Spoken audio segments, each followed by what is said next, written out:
Hey, I'm Dan. I'm not very good at painting, but I've got a foolproof method for making crackle bases that look like lava.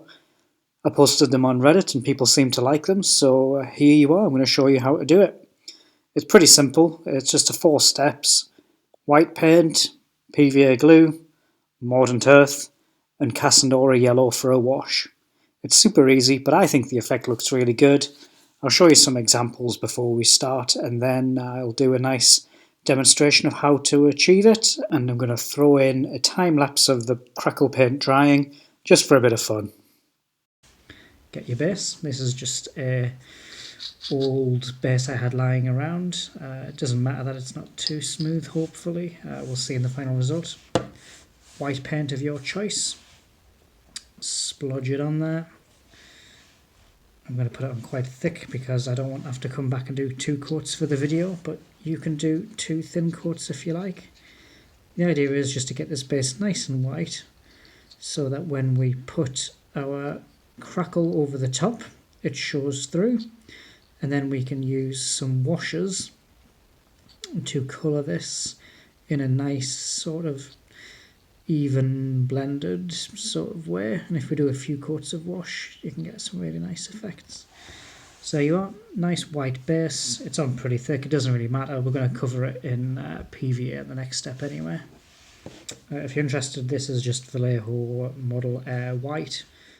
So I didn't think there was much point in recording this in real-time speed. All you have to do is mix up your PVA glue and water and paint it onto the base. It's just going to give it a really nice smooth finish so that the crackle paint can recede and crackle up really nicely. If you don't use the PVA, your cracks won't be as big, so that's why we do this step. The next step is to get your mordant earth and just apply it liberally to the top of that dried PVA glue. You can put that on pretty thick, as long as you get it relatively even, you don't have to worry about this stage too much. I'm just doing a couple of bases here so that you can see what it looks like if you put it on unevenly and you want to make more of a 3D effect on one side.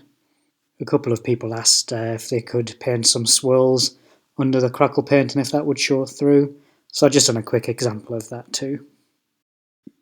As promised, here's the time-lapse of the paint drying and forming the cracks.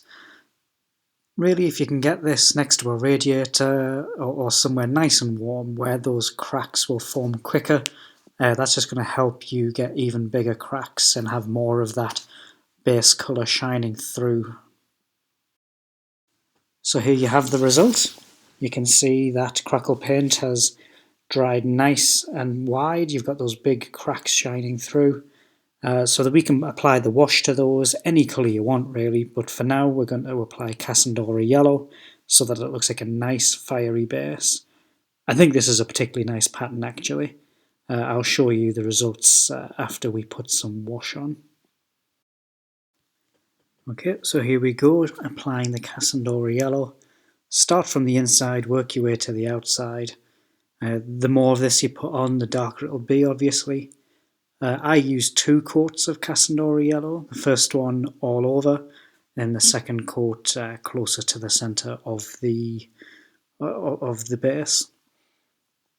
Don't worry about painting over the top of the black, that's absolutely fine, that won't cause any problems. Just get it on there, move it around, and try and cover the whole base on your first pass, and then, like I said, maybe focus closer into the centre on your second pass. Make sure it's fully dried between each application, because these washes do sometimes take a while. So there you have it, that's what it looks like when this is dry. You can see the orange and the yellows there look really nice. It looks kind of lava-y, with the yellow being in the middle of the cracks and the orange sort of sticking to the outside. It looks really nice, it's a really good standard to have across a whole army. You can't really go wrong if you stick to this tutorial. There's 4 steps. White, then PVA, then the mordant earth on, relatively thick, dry it really fast, and then a couple of washes of Cassandora yellow. Bob's your uncle. A really nice looking base, made really quickly with a simple method. I hope you have a good time trying this out if you do. Best of luck and happy hobbying.